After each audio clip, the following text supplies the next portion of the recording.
വിഷ്ണുശാലിനിയുടെ പുതിയ എപ്പിസോഡിൽ സത്യഭാമയും പത്മിനിയും കൂടി ഒരുമിച്ചിരുന്ന് അവിടെ ഇരുന്ന് ഭക്ഷണം കഴിക്കാനായിട്ട് തുടങ്ങുകയാണ്. പാത്രമൊക്കെ തുറന്നു വെച്ചിട്ടുണ്ട്, പക്ഷേ കഴിച്ചു തുടങ്ങുന്നില്ല. അതിന് സത്യയുടെ വിഷമമായ മുഖം കണ്ടിട്ട് പപ്പി പറയുന്നുണ്ട്, എന്നെ കാരണമല്ലേ സത്യയ്ക്ക് വഴക്ക് കിട്ടിയത്, വീട്ടിൽ നിന്നും വഴക്ക് കിട്ടി, സ്കൂളിൽ നിന്നും വഴക്ക് കിട്ടി, എല്ലായിടത്തു നിന്നും കിട്ടിയല്ലേ, സോറി എന്നൊക്കെ പറയുമ്പോൾ അതൊന്നും സാരമില്ല. പക്ഷേ നമ്മൾ അത്രയും കഷ്ടപ്പെട്ട് മീൻപാറ വരെ പോയി, എന്നിട്ട് ചേച്ചിയമ്മയുടെ പടം വരപ്പിച്ചു, അതും കിട്ടിയില്ല, അതും നമ്മുടെ കയ്യിൽ നിന്ന് പോയി, ഇനിയിപ്പോൾ എന്താ ചെയ്യുക, അതൊക്കെയാണ് എനിക്ക് വിഷമം എന്ന് പറയുമ്പോൾ പപ്പി പറയുന്നുണ്ട്, വിഷ്ണുവച്ചൻ്റെ കല്യാണം എന്തായാലും ഉടനെ സത്യാമ്മ നടത്തും. അന്ന് ആദ്യം കല്യാണാലോചന വന്നു എന്ന് പപ്പിയോട് ഞാൻ പറഞ്ഞപ്പോൾ ഞാൻ അന്നേ പറഞ്ഞില്ലേ, നമ്മൾ കൊച്ചുകുട്ടികളല്ലേ, ഒന്നും ചെയ്യാനായിട്ട് സാധിക്കില്ല എന്ന്, അതുപോലെ തന്നെ സംഭവിച്ചല്ലോ എന്നും പറഞ്ഞ് പപ്പിയാണെങ്കിൽ ആകെ വിഷമത്തിലാണ്. അന്നേരം സത്യ പറയുന്നുണ്ട്, പപ്പി ഒരു കാര്യം ചെയ്യ്, കല്യാണ പെണ്ണിൻ്റെ ഫോട്ടോ ഒന്ന് സംഘടിപ്പിക്കാൻ നോക്ക് എന്ന് പറയുകയാണ്. അന്നേരം സംഘടിപ്പിച്ചിട്ട് എന്നിങ്ങനെ ചോദിക്കുമ്പോൾ ഈ ടീച്ചർ അതുവഴി, ക്ലാസ്സിലെ മിസ്സ് അതുവഴി വരികയാണ്. അന്നേരം ടീച്ചർ രണ്ടുപേരും കൂടി ഒരുമിച്ചിരുന്ന് സംസാരിക്കുന്ന കാണുമ്പോൾ സത്യഭാമയെന്ന് ഇങ്ങനെ ദേഷ്യത്തോട് വിളിക്കുകയാണ്. അവിടെയും സത്യയാണ് എല്ലാവരും വഴക്ക് പറയുന്നത്. തുടർന്ന് ക്ലാസ്സിലിരുന്ന് സംസാരിക്കില്ലെന്ന് പറഞ്ഞാൽ പുറത്തിറങ്ങി സംസാരിക്കാമെന്നാണോ, നിങ്ങൾ ഞാൻ ശരിയാക്കും, അങ്ങോട്ട് പറഞ്ഞാൽ മനസ്സിലാവില്ല എന്നും പറഞ്ഞങ്ങ് സത്യമാണ് വഴക്ക് പറയുന്നത്. പപ്പി ദയനീയമായിട്ട് സത്യം തന്നെ നോക്കിയിരിക്കുന്നുണ്ട്. തുടർന്ന് അങ്ങോട്ട് മാറിയിരിക്കുക, വേറെ സ്ഥലത്ത് പോയി ഇരിക്കുക എന്ന് പറയുമ്പോൾ സത്യമാണെങ്കിൽ തൻ്റെ ചോറ്റുപാത്രം അടയ്ക്കുന്നുണ്ട്. എന്നിട്ട് വാട്ടർ ബോട്ടിൽ എടുത്തുകൊണ്ട് വേറെ കുട്ടികളുടെ ഇടയിലേക്ക് പോയിരിക്കുകയാണ്. ആ കുട്ടിയുടെ ദയനീയ അവസ്ഥ വളരെ സങ്കടമാണ് അത് കാണുമ്പോൾ തന്നെ. തുടർന്ന് ടീച്ചറിനും സങ്കടം തോന്നുന്നുണ്ട്, പക്ഷേ അത് പുറത്ത് കാണിക്കുക. ടീച്ചർ അങ്ങ് ദേഷ്യപ്പെട്ട് അങ്ങ് പോവുകയാണ്. ക്ലാസ്സിനകത്ത് നിങ്ങൾ മിണ്ടാനോ സംസാരിക്കാനോ പുറത്തും പാടില്ല എന്നൊക്കെ പറഞ്ഞിട്ട് ടീച്ചർ അങ്ങ് പോവുകയാണ്. തുടർന്ന് സത്യമാണെങ്കിൽ വേറെ സ്ഥലത്ത് പോയിരുന്നിട്ട് പത്മിനി ഇങ്ങനെ നോക്കുകയാണ്. അന്നേരം പപ്പി ഇങ്ങനെ തൊഴുത് കാണിക്കുകയാണ്, എന്ന് വെച്ചാൽ സോറി എന്നുള്ളൊരു ഉദ്ദേശത്തിൽ. അന്നേരം സാരമില്ല എന്നും പറഞ്ഞ് സത്യ കണ്ണടച്ച് കാണിക്കുന്നുണ്ട്. ഇതേസമയം സത്യഭാമയുടെ വീട്ടിൽ ബ്രോക്കർ വിജയകുമാർ എത്തിയിട്ടുണ്ട്. വിഷ്ണുണ്ട്, രാഘവൻ നായരുണ്ട്, ശ്യാമയും പിള്ളയും ഭാമയും ഒക്കെയുണ്ട്. കുറേ ഫോട്ടോസൊക്കെ വിജയകുമാർ സത്യഭാമയുടെ കയ്യിലേക്ക് കൊടുക്കുന്നുണ്ട്. ഒന്നൊന്നായിട്ട് ഭാമ നോക്കുകയാണ്. പക്ഷേ അതിലൊന്നും ഒരു പെൺകുട്ടിയും സത്യഭാമയ്ക്ക് ഇഷ്ടപ്പെടുന്നില്ല. തുടർന്ന് ആ ഫോട്ടോ എല്ലാം അങ്ങോട്ട് ആ ടേബിളിന് പുറത്തേക്ക് വെച്ചിട്ട്, നിങ്ങളെന്താ വിജയകുമാറെ ചവറ് പോലത്തെ കുറേ ഫോട്ടോയും കൊണ്ട് വന്നിരിക്കുന്നത്, നിങ്ങൾ സാധാ ബ്രോക്കർ പണിയിലേക്ക് തരം താണോ എന്നൊക്കെ ചോദിക്കുകയാണ്. അന്നേരം സത്യാമ്മ എന്താ ഉദ്ദേശിക്കുന്നതെന്ന് ചോദിക്കുമ്പോൾ, സത്യാമ്മയുടെ മരുമകൾ എന്ന് പറയുമ്പോൾ ഈ കുടുംബത്തിലെ ആയിരിക്കണം, കുടുംബത്തിലേക്ക് വലുതുകാൽ വെച്ച് കയറി വരേണ്ടവളായിരിക്കണം, അത് വിഷ്ണുവിനെയും കുടുംബത്തെയും മൊത്തം നോക്കുന്നവളായിരിക്കണം, ഒരൊറ്റ മരുമകളായിരിക്കണം എന്നൊക്കെ പറഞ്ഞ് കുറേ സാഹിത്യമൊക്കെ പറയുന്നുണ്ട്. അന്നേരവും അതൊന്നും നിങ്ങളെ കൊണ്ട് കഴിയില്ല, അതുകൊണ്ട് നിങ്ങൾ പോകാൻ നോക്ക് എന്നിങ്ങനെ പറയുകയാണ്. അന്നേരം വിഷ്ണു ആണെങ്കിൽ ആകെ ദേഷ്യപ്പെട്ട് കൈയൊക്കെ ചുരുട്ടി പിടിച്ച് കണ്ണൊക്കെ ചോമ്പിച്ച് അങ്ങനെ ഇരിക്കുകയാണ്. വിഷ്ണു അങ്ങോട്ട് എഴുന്നേറ്റ് പോകാൻ തുടങ്ങുമ്പോൾ രാഘവൻ നായർ പിടിച്ചിരുത്തുകയാണ്. നീ എവിടെ ഇരുന്നേ, നിൻ്റെ അമ്മ എന്താണ് ചെയ്യുന്നതെന്ന് നോക്കാമല്ലോ, കാണുകയെങ്കിലും ചെയ്യാമല്ലോ എന്നും പറഞ്ഞ് ബലമായിട്ട് പിടിച്ചിരുത്തുകയാണ്. തുടർന്ന് സത്യഭാമ ഈ ഫോട്ടോ എല്ലാം അയാളെ ഏൽപ്പിച്ചിട്ട് തിരികെ റൂമിലേക്ക് അങ്ങ് പോകാൻ തുടങ്ങുമ്പോൾ സത്യമ്മ ഒന്ന് നിന്നെ, ഈ ഒരൊറ്റ ഫോട്ടോ കൂടി നോക്കുക എന്ന് പറയുകയാണ്. അന്നേരം എനിക്കൊന്നും കാണണ്ട, നിങ്ങളെ കൊണ്ടൊന്നും നടക്കില്ല എന്ന് പറഞ്ഞ് ഭാമ ദേഷ്യപ്പെടുകയാണ്. അന്നേരം ഇതും കൂടി മാത്രം നോക്കിയാൽ മതി, ഒരൊറ്റ ഒരെണ്ണം, ഇതും കൂടെ ശരിയായില്ലെങ്കിൽ ഞാൻ ഈ പടി ചവിട്ടില്ല, ഈ പണി ഞാനങ്ങോട്ട് നിർത്തിയേക്കാം, പ്ലീസ് സത്യാമ്മയെന്നും പറഞ്ഞ് ആ ഫോട്ടോ, മധുശ്രീയുടെ ഫോട്ടോയാണ് ഭാമയ്ക്ക് നേരെ ഈ വിജയകുമാർ നീട്ടുന്നത്. അന്നേരം ഒറ്റ നോട്ടത്തിൽ തന്നെ ആ ഫോട്ടോയിൽ മധുശ്രീയെ കാണുമ്പോൾ ഭാമയ്ക്ക് ഇഷ്ടപ്പെടുകയാണ്. അന്നേരം ഏതാ ഈ കുട്ടി എന്ന് ചോദിക്കുന്നുണ്ട്. അന്നേരം പേര് മധുശ്രീ എന്നാണ്, കളരിക്കൽ ബിസിനസ് ഗ്രൂപ്പിലെയാണ്, കേട്ടിട്ടില്ലേ, വലിയ പ്രശസ്തിയും ഒക്കെ ഉള്ളതാണ്, വലിയ പഠിപ്പുള്ള കുട്ടിയാണ് എന്നൊക്കെ പറയും, ലോകപരിചയം ഒക്കെ ഉണ്ടെന്ന് പറയുമ്പോൾ കളരിക്കൽ ഗ്രൂപ്പ് മാനേജിംഗ് ഡയറക്ടർ ശിവൻകുട്ടിയുടെ എന്നിങ്ങനെ ഭാമ ചോദിക്കുകയാണ്. അന്നേരം ഒരൊറ്റ മകളാണെന്ന് പറയുമ്പോൾ ഭാമയ്ക്ക് അങ്ങോട്ട് ആവേശം കൂടുകയാണെന്ന് വെച്ചാൽ അത്രയും സ്വത്തും പണവും ഒക്കെ ഉണ്ടെന്ന് ഭാമയ്ക്ക് മനസ്സിലാവുന്നുണ്ട്.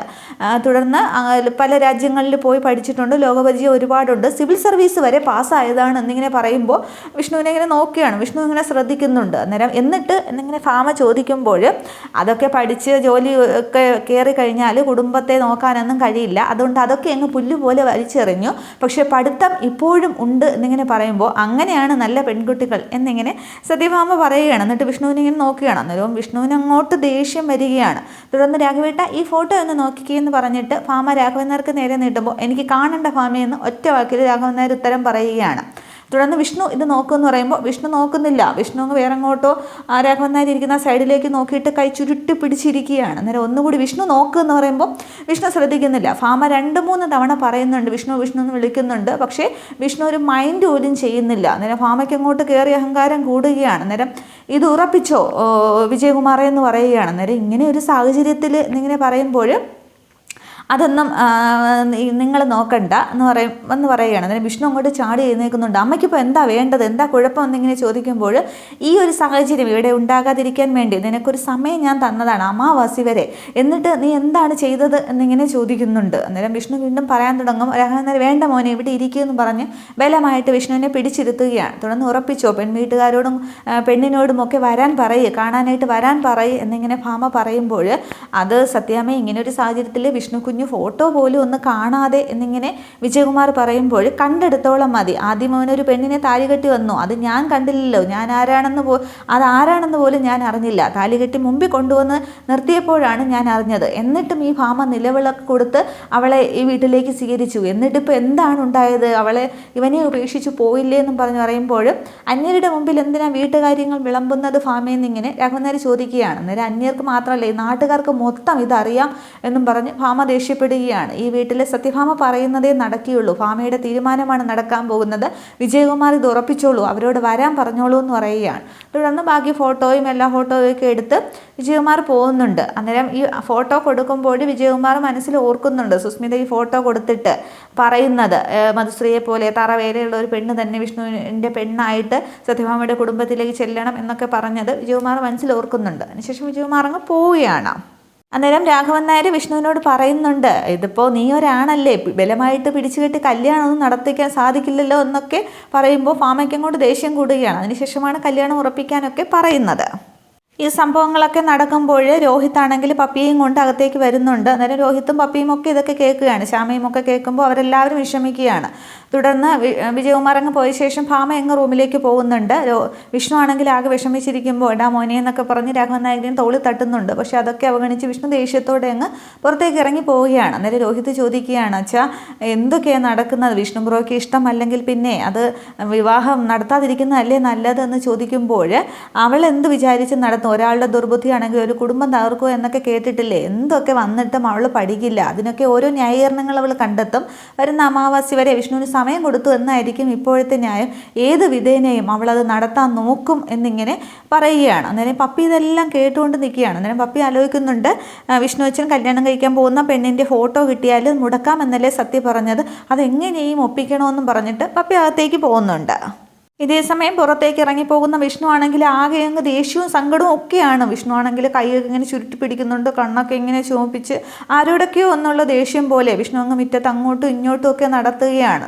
ശാലിനിയെ കണ്ടെത്താനും സാധിച്ചില്ല, ശാലിനി ഉണ്ടെന്ന് അറിയുകയും ചെയ്തു, അമ്മ ഇപ്പോൾ കല്യാണം നടത്തും, അതൊക്കെ എന്താകും എന്നുള്ള ആലോചനയിൽ വിഷ്ണു നിൽക്കുകയാണ്. നേരം രാഘവൻ നായർ പിന്നെ രോഹിത്തിനോട് പറയുന്നുണ്ട്, ചിലപ്പോൾ ജീവൻ എടുക്കും എന്നുള്ള ഭീഷണി വരെ അവൾ നടത്തും, ഇനി അതെന്തായാലും ഇവൾ ഏത് വിധേനയും നടത്തും എന്നൊക്കെ പറഞ്ഞിരിക്കുമ്പോൾ രോഹിത് വിഷമിച്ചിരിക്കുകയാണ്. തുടർന്ന് രാത്രി കുടുംബശ്രീ വീട്ടിലാണെങ്കിൽ ശാലിനി ഇങ്ങനെ ഫയലൊക്കെ നോക്കിക്കൊണ്ടിരിക്കുമ്പോൾ ശാരദാമ്മ കട്ടൻ ചായയൊക്കെ കൊണ്ടുവന്ന് കൊടുക്കുകയാണ്. ഈ സമയത്ത് ശ്യാമ ഫോൺ ചെയ്യുകയാണ് ശാലിനി. അന്നേരം ആരാൻ ചോദിക്കുമ്പോൾ ശ്യാമ എന്നിങ്ങനെ പറയുകയാണ്. അന്നേരമേ ശാരദാമ്മയ്ക്ക് അങ്ങ് ടെൻഷൻ ആവുകയാണ്, ഇനി എന്തു പ്രശ്നമാണോ എന്തോന്നും പറയുകയാണ്. അതേസമയം ശാലിനി ഫോൺ എടുക്കുമ്പോൾ എന്താണെന്ന് ചോദിക്കുന്നുണ്ട്. അന്നേരം വിഷ്ണുവേട്ടനെ കൊണ്ടുപിടിച്ച കല്യാണാലോചന നടക്കുന്നു എന്ന് ഞാൻ പറഞ്ഞില്ലേ, അതിൽ ഒരെണ്ണം ഏതാണ്ട് ഉറച്ച മട്ടാണ്. പെൺകുട്ടിയുടെ ഫോട്ടോ കണ്ടപ്പോഴേ സത്യാമ്മയ്ക്ക് ഇഷ്ടമായി, ഇനി പെൺകുട്ടിയെ നേരിട്ട് കാണുമ്പോൾ ഇഷ്ടപ്പെടും, മറ്റന്നാൾ അവരോട് ഇങ്ങോട്ട് വരാനാണ് പറഞ്ഞിരിക്കുന്നത്, അതും 11 മണിക്ക്, ഇതെങ്ങനെയെങ്കിലും മുടക്കണം കുഞ്ഞേച്ചി എന്ന് പറയുമ്പോൾ ശാലിനി ആദ്യം സീരിയസ് ആയിട്ടൊന്നും എടുക്കുന്നില്ല.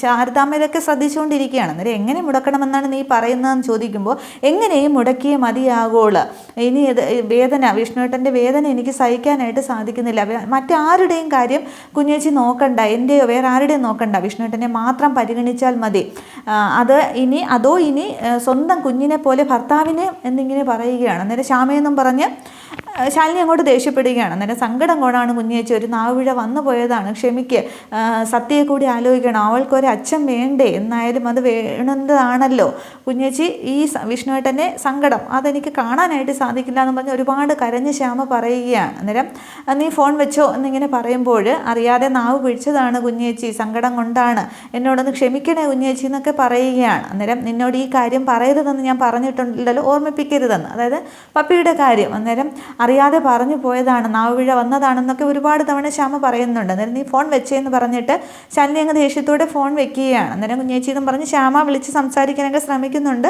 പക്ഷെ അന്നേരം ശാലിനി ആണെങ്കിൽ ഫോൺ വെച്ച് കഴിഞ്ഞിരുന്നു. തുടർന്ന് ശാരദാമ്മ എന്താ കാര്യം ചോദിക്കുമ്പോൾ ഒന്നുമില്ല എന്നിങ്ങനെ ശാലിനി പറയുന്നുണ്ട്. അന്നേരം വിഷ്ണുവിൻ്റെ കല്യാണക്കാര്യമായിരിക്കും അല്ലേന്ന് ചോദിക്കുന്നുണ്ട്. അന്നേരം അതേന്ന് പറയുകയാണ്. അന്നേരം എന്താ പറഞ്ഞതെന്ന് ചോദിക്കുമ്പോൾ മറ്റന്നാ പെണ്ണ് കാണലുണ്ട് എന്ന് പറയുമ്പോൾ ശാരദാമ്മ പരിഹസിക്കുകയാണ്, ശാലിനിയെ മനഃപൂർവ്വം പരിഹസിക്കുകയാണ്. അപ്പോൾ അത് കഴിഞ്ഞിട്ട് അപ്പോൾ ചിലപ്പോൾ ഉറപ്പിച്ചേക്കും എന്നിങ്ങനെ ശാലിനി പറയുകയാണ്. അന്നേരം അപ്പോൾ പിന്നെ കല്യാണ തീയതി കുറിക്കുമായിരിക്കും അല്ലേ എന്ന്, അങ്ങനെയാണല്ലോ സാധാരണ എന്നിങ്ങനെ ശാലിനി തിരിച്ച് ചോദിക്കുമ്പോൾ അപ്പോൾ കല്യാണ തീയതി മുൻകൂട്ടി നേരത്തെ അറിയിക്കുമായിരിക്കും അല്ലേ എന്നിങ്ങനെ ശാരദാമ്മ വീണ്ടും കളിയാക്കി ചോദിക്കുമ്പോൾ ശാലിനി നോക്കിയാണ്. സ്വന്തം അച്ഛൻ വിദേശത്ത് നിന്നും വരുന്നത് നോക്കി കണ്ണിൽ എണ്ണ ഒഴിച്ച് കാത്തിരിക്കുന്ന ഒരു കൊച്ചു കുഞ്ഞ് ഈ വീട്ടിലുണ്ട്. അതിനു മുന്നേ ആ കൊച്ചിനെത്തി വിഷം മേടിച്ച് കൊടുത്തങ്ങ് കൊന്നേക്ക് എന്നിങ്ങനെ പറയുമ്പോൾ അമ്മയെന്നിങ്ങനെ ദേഷ്യത്തോടു കൂടി ശാലിനി അങ്ങോട്ട് എഴുന്നേൽക്കുകയാണ്. അന്നേരം പിന്നെ നിനക്ക് എന്താണ് പറയാനുള്ളത്? നിനക്ക് ഭരിക്കാനായിട്ട് ഒരു കളക്ടർ കസേരയും അതിനു മുന്നേ ഒരു രാജ്യമുണ്ടല്ലോ, നിനക്ക് വേറൊന്നും വേണ്ടല്ലോ, എന്താണെന്ന് വെച്ചാൽ നീ നിന്റെ ഇഷ്ടം പോലെ ചെയ്യുമെന്ന് പറഞ്ഞിട്ട് ശാരദാമ്മ ദേഷ്യത്തോടെ അങ്ങ് അകത്തേക്ക് പോവുകയാണ്. മനഃപൂർവ്വം തന്നെയാണ് ശാരദാമ്മ അതങ്ങനെ ഇവിടെ പറയുന്നത്. തുടർന്ന് ശാലിനിയാണെങ്കിൽ ആകെ വിഷമിച്ചിരിക്കുന്നതൊക്കെ കാണിക്കുകയാണ്. തുടർന്ന് പിറ്റേന്ന് രാവിലെ ക്ലാസ്സാണ് കാണിക്കുന്നത്. നേരം ടീച്ചർ പഠിപ്പിക്കുന്നുണ്ട്. പപ്പിയും സത്യയുമൊക്കെ നന്നായിട്ട് ശ്രദ്ധിച്ച് എനിക്ക് റെസ്പോണ്ട് ചെയ്തിരിക്കുകയാണ്. തുടർന്ന് ടീച്ചർ ബോർഡിൽ എഴുതുമ്പോൾ പപ്പി ഇങ്ങനെ സത്യയെ തിരിഞ്ഞു നോക്കുകയാണ്. എന്നിട്ട് വിഷ്ണുവച്ചൻ്റെ കല്യാണക്കാര്യം പറയണമല്ലോ, എങ്ങനെ അറിയിക്കുമെന്ന് പറഞ്ഞിട്ട് ഒരു വഴിയുണ്ട് എന്ന് പറഞ്ഞിട്ട് പപ്പി ഇങ്ങനെ ബാഗിൽ നിന്നും ചോക്ക് പീസ് എടുക്കുകയാണ്. അത് സത്യ ശ്രദ്ധിക്കുന്നുണ്ട്. എന്നിട്ട് അതിങ്ങനെ പൊക്കി പിടിച്ച് കാണിക്കുക ചെയ്യുന്നുണ്ട് സത്യ. അതിനുശേഷം മിസ് വാഷ്റൂം എന്ന് പറയുമ്പോൾ പോയിട്ട് വാന്ന് പറയുകയാണ്. തുടർന്ന് പപ്പിയാണെങ്കിൽ വാഷ്റൂമിന് അടുത്തേക്ക് പോകുന്നുണ്ട്. അന്നേരം എങ്ങനെയാ ഒന്ന് അറിയിക്കുക, എവിടെ എഴുതിയിടാം എന്ന് പറഞ്ഞിട്ട് വാഷ്റൂമിൻ്റെ ഡോർ തുറന്നിട്ട് ആ ഡോറിൽ അകത്തെ ആ സൈഡ് നോക്കി സംസാരിക്കണം, വീട്ടിലേക്ക് വരണം എന്നിങ്ങനെ എഴുതിയിടുകയാണ്. എന്നിട്ട് തിരിച്ച് ക്ലാസ്സിലേക്ക് ചെല്ലുന്നുണ്ട്. ടീച്ചർ ശ്രദ്ധിക്കുന്നതൊന്നുമില്ല. തുടർന്ന് പപ്പിയാണെങ്കിൽ ടീച്ചർ ബോർഡിൽ എഴുതുമ്പോൾ സത്യയോട് തിരിഞ്ഞ് നോക്കി പറയുന്നുണ്ട്, ഇങ്ങനെ എഴുതിയിട്ടുണ്ട് എന്നിങ്ങനെ കൈ വെച്ച് ആംഗ്യം കാണിക്കുകയാണ്. അന്നേരം സത്യ മനസ്സിൽ ഓർക്കുകയാണ്, പപ്പിക്ക് എന്നോട് എന്തോ പറയാനുണ്ട്, അതോ എഴുതിയിടാനായിരിക്കും ചോക്ക് പീസുമായിട്ട് പോയത് എന്ന് ഉദ്ദേശിച്ചിട്ട് സത്യയും വാഷ്റൂമിൽ പോകണമെന്ന് മിസ്സിനോട് പറയുമ്പോൾ പോയിട്ട് വരാനായിട്ട് പറയുകയാണ്. തുടർന്ന് സത്യ വാഷ്റൂമിനടുത്തേക്ക് വന്നിട്ട് ഇനി ഇവിടെയെങ്ങാനും എഴുതിയിട്ട് കാണുമോ എന്നൊക്കെ പറഞ്ഞ് ആദ്യം വെളിയിലൊക്കെ ചുറ്റും നോക്കുകയാണ്. അതിനുശേഷം ഇനി അകത്തെങ്ങാനും ആയിരിക്കുമോ എന്ന് പറഞ്ഞിട്ട് ആ ഡോർ ഇങ്ങനെ വലിച്ചു തുറക്കുമ്പോൾ അതിൽ എഴുതിയിരിക്കുന്ന കാണിക്കുകയാണ്, സംസാരിക്കണം, വീട്ടിലേക്ക് വരണം എന്നുള്ളത്. അങ്ങനെ സത്യം ഇങ്ങനെ ആലോചിച്ച് നിൽക്കുകയാണ്. ഇത്രയും ആകുമ്പോൾ എപ്പിസോഡ് അവസാനിക്കുകയാണ്. ഇനി അടുത്ത എപ്പിസോഡിൽ സത്യയാണെങ്കിൽ പപ്പിയുടെ വീട്ടിലേക്ക് ചെല്ലും. അതിനുശേഷം ഈ മധുശ്രീയുടെ വേലത്തരമൊക്കെ കണ്ടുപിടിക്കും, അത് വീഡിയോയിലൊക്കെ പകർത്തും. അതിനുശേഷം നിശ്ചയം മുടക്കാനുള്ള പരിപാടിയാണ്. നിശ്ചയത്തിന് തന്നെ ശാലിനി വരും, രാഘവൻ നായർ അറിയും. അങ്ങനെ ഒരുപാട് നല്ല ട്വിസ്റ്റുകളുള്ള എപ്പിസോഡുകളാണ് ഇനി വരാൻ പോകുന്നത്. Okay, thank you.